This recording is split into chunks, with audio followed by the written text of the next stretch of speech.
Conformity is manipulating you right now, and you have no idea.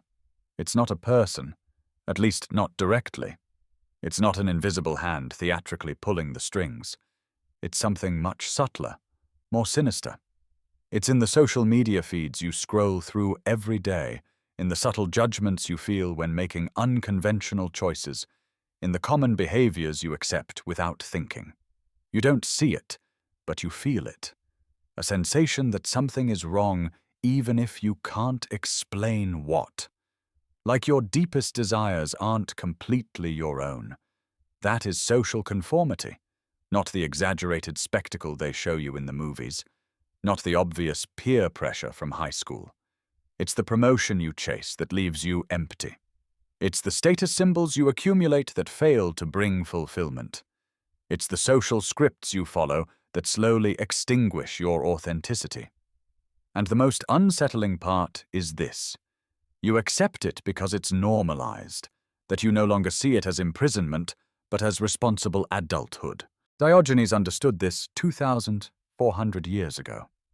When he abandoned all possessions and chose to live in a barrel, publicly rejecting Athenian society's values, he wasn't just being eccentric.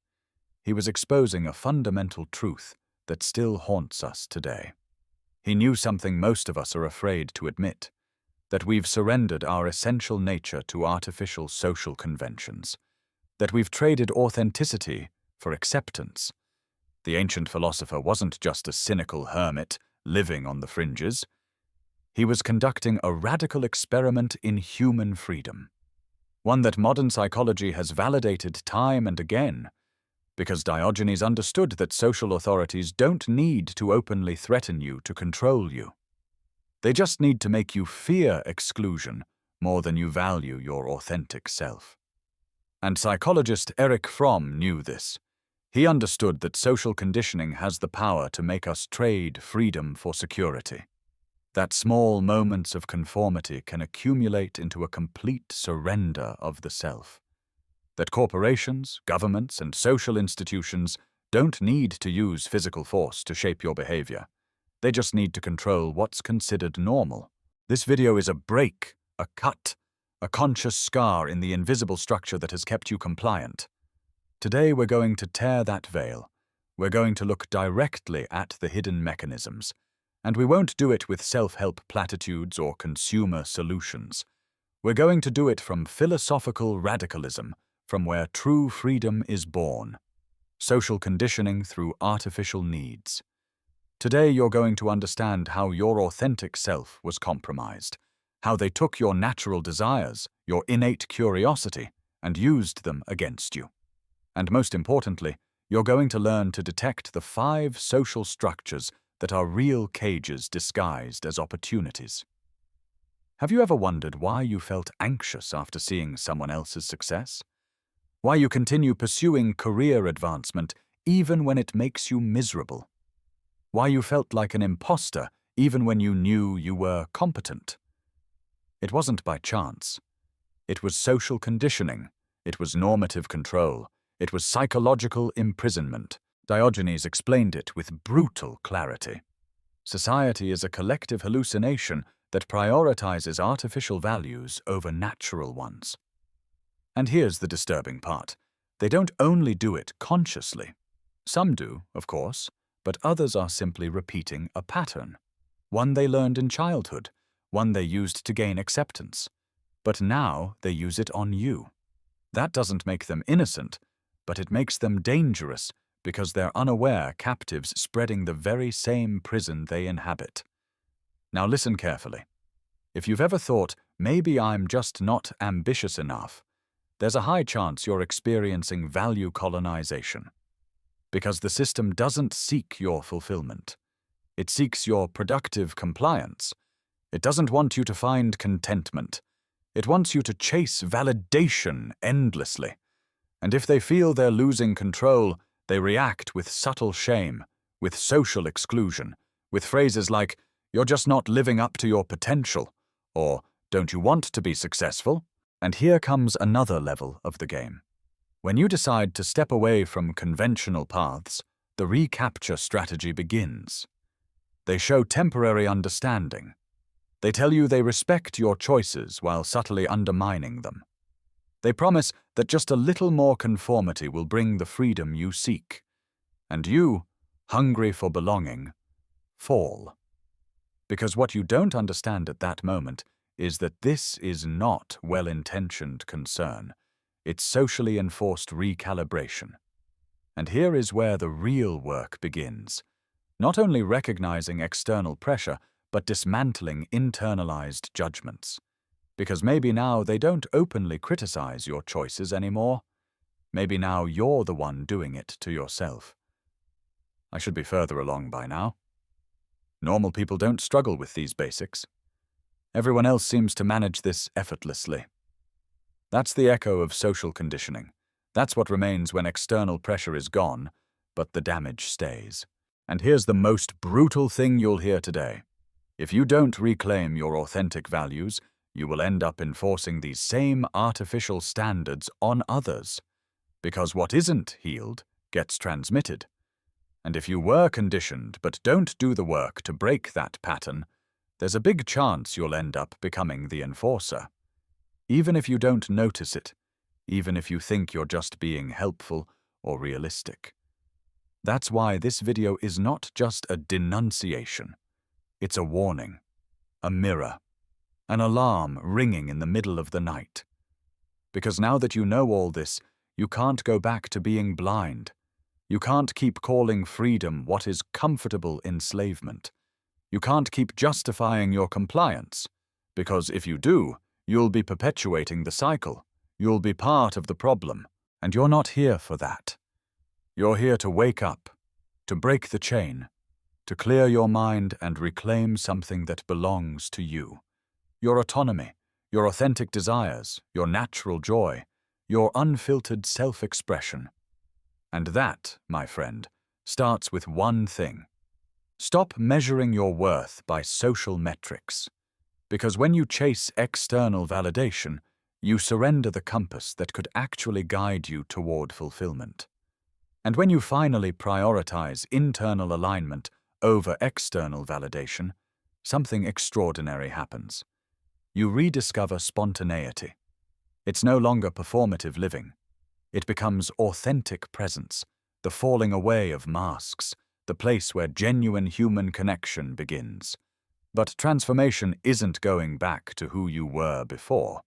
It's creating a new version with honest acknowledgement of social realities, but freedom from their psychological control. And here's something few people tell you. After leaving the game of social conformity, you don't just have to deal with external judgment. You have to learn to live without constant validation. Because society doesn't just teach you to seek approval. They teach you to need it continuously, to doubt decisions made without external confirmation, to feel unmoored without social guideposts. And that's addictive. Yes, like a drug, because validation triggers dopamine pathways that create dependency cycles in your brain. And here comes another brutal point. Social conformity also has physical effects. It doesn't stay only in your mind. Your body starts to speak. Chronic tension in your shoulders, digestive issues that flare under pressure, insomnia before meaningless deadlines, immune suppression during status competitions, fatigue that no amount of rest seems to fix. These aren't random signals. They are messages. Your body is trying to tell you what your mind has learned to silence. But that, as I told you, isn't easy. Because here comes another paradox of this game. There's a part of you that clings to social validation, that remembers it with nostalgia, that looks for it in professional achievements, in social media metrics, in material acquisitions. Because validation, even though it hurt you, also filled a void. At least for a time, at least apparently. And that creates ambivalence. You know it, you hate it. But also, deep down, you miss it. And here is where the wound becomes a lesson. When you stop equating success with social approval, when you realize self-worth isn't something to be earned, Success doesn't have to deplete your soul to be real. That's a myth they sold us. What creates emptiness is pursuing approved goals instead of authentic ones, sacrificing presence for future rewards, ignoring your body's wisdom. And now listen carefully. There is something even subtler than obvious social pressure, subtler than status anxiety. And it's conditional acceptance. Yes, because society also knows how to offer belonging and connection. But their acceptance always has a trap. They don't say, "We reject you." They say, "We'll accept you when you match our expectations." And then you realize something else. The true act of rebellion is not angry rejection. It's peaceful non-participation. It's finding joy in simplicity. It's building community around authentic values. It's telling yourself, "My worth is inherent, not earned," because that's where true freedom begins. Not when others approve, not when society validates, but when your inner compass realigns with your outer actions. That is the phrase that breaks the chain.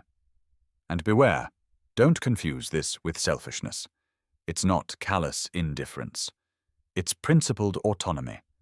It's understanding that you're not obligated to sacrifice authenticity for approval. That expressing your true nature is not a mistake. That having boundaries is not selfishness. And then comes the last step. The moment you realize you're no longer vulnerable to manipulation because you no longer seek external validation but internal coherence. Because you no longer confuse admiration with fulfillment. Because you no longer mistake consumption for identity. Because you've understood something that changes everything. The game was never designed to be won, only to be perpetually played. And just when you think you've understood everything, one last layer appears. The quietest, the most treacherous.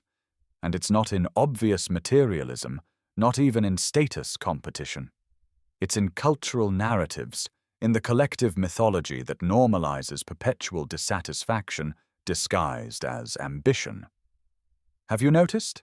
They taught us to chase happiness while sabotaging contentment. They programmed us to seek freedom while binding us to possessions. They educated us with phrases like, "never settle," or "you can have it all." But listen to me. Worth doesn't have to be proven to be real. You don't have to exhaust yourself to be valuable. You don't have to impress others to matter. Real fulfillment doesn't seek to accumulate. It seeks to appreciate. Here is where the door opens that almost no one crosses. Radical self-honesty. Not the sanitized version of Instagram quotes, guided meditations, lifestyle products. No. I'm talking about the uncomfortable authenticity that makes you vulnerable. The one that forces you to question your ambitions, to examine your fears, to face the possibility that much of what you've pursued wasn't truly yours to begin with. So now, right this moment, I want you to pause for a second. Breathe. And ask yourself, how many times have you betrayed your authentic preferences to maintain approval? How many times did you know something felt wrong, but decided to look the other way? And that's not harsh self-judgment. It's compassionate awakening. But authenticity can be trained. You face discomfort. You walk with uncertainty. And that's the final point of this video. Social conditioning doesn't end when you reject materialism. It ends when you decide your worth is not contingent on anything. When you understand that real fulfillment is not achievement worship nor status acquisition at the cost of your vitality, it is lived. It is built with presence, with authenticity, and with natural simplicity. If you've made it this far, it means something inside you has already begun to change. You're no longer blindly compliant. You're no longer unconsciously performing. You've recovered something they took without you noticing. Your sovereignty. Now I want to propose something. It's not an empty call to action. It's a way to leave an invisible but powerful mark. If this video stirred you, if it made you see things you didn't want to see, leave me a phrase in the comments. I choose presence over performance. Let the world see it. Let others in the dark know there is a way out. That there are people who have already opened their eyes. And if you're not ready to write it yet, that's okay. Keep this phrase for yourself, but don't forget it, because when you hear the whispers of inadequacy again, you'll need it as a shield. Subscribe if you want to keep reclaiming your authentic self. We're not here to accumulate views. We're here to dismantle illusions until you wake up. Every video is another crack in that facade you've been maintaining for years. And believe me, the version of you living authentically is much more powerful than you think. Now then, I leave you with this last image. Imagine Diogenes encountering Alexander the Great, who offered him anything in the world, and Diogenes asking only that Alexander step aside as he was blocking the sunlight. That is you from now on. That is you when you finally decide to be free. See you in the next video. Or not. Maybe you don't need someone to tell you anymore.